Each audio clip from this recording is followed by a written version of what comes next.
সঠিক নিয়মে আমরা কি করে একটা ফেসবুক অ্যাকাউন্ট ক্রিয়েট করব। গতকালকে আমার ছোট ভাই কমেন্ট করছে যে ভাই একটা ফেসবুক অ্যাকাউন্ট ক্রিয়েট করে দেখান। সো আমরা এখানে সর্বপ্রথম ক্রিয়েট নাও ফেসবুক অ্যাকাউন্টে ক্লিক করে আমরা নেক্সটে চলে আসব। এখানে আমাদের কাজ হচ্ছে আমরা এখানে নেক্সট বাটনে ক্লিক করা। সো আমি নেক্সট করে দিলাম। নেক্সটে করে দেওয়ার পরে এখানে আমার চাইতেছে নাম, আমরা আমাদের যে নামে অ্যাকাউন্টটা খুলি না কেন ওই নামটা এখানে বসাতে হবে। এখানে ফার্স্ট নেম এবং লাস্ট নেম।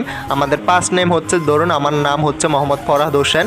সো আমি সর্বপ্রথম দিব যে মোহাম্মদ ফরহাদ, আর পিছনে দিব হোসেন। আমাদের নামটা অ্যাডজাস্ট হয়ে যাবে পরবর্তীতে। এখানে আমরা জাস্ট এইভাবে আমাদের নামটা দিয়ে দিব। সো আপনি যেভাবে দিতে চান দিতে পারেন, আমি জাস্ট এটা দিয়ে দিতেছি। আর যারা যারা আমার চ্যানেলে নতুন এখনও সাবস্ক্রাইব করেন নাই, অবশ্যই চ্যানেলটা সাবস্ক্রাইব করে পাশে থাকা বেল আইকনটা প্রেস করে দিবেন। আর এখানে আমার নামটা দেওয়া হয়ে গেছে, আমি জাস্ট নেক্সটে করে দিব। নেক্সটে করে দেওয়ার পরে আমার এখানে হচ্ছে আমাদের বয়সটা দিতে হবে। আমাদের বয়স অবশ্যই মনে রাখবেন 18+ দিতে হবে।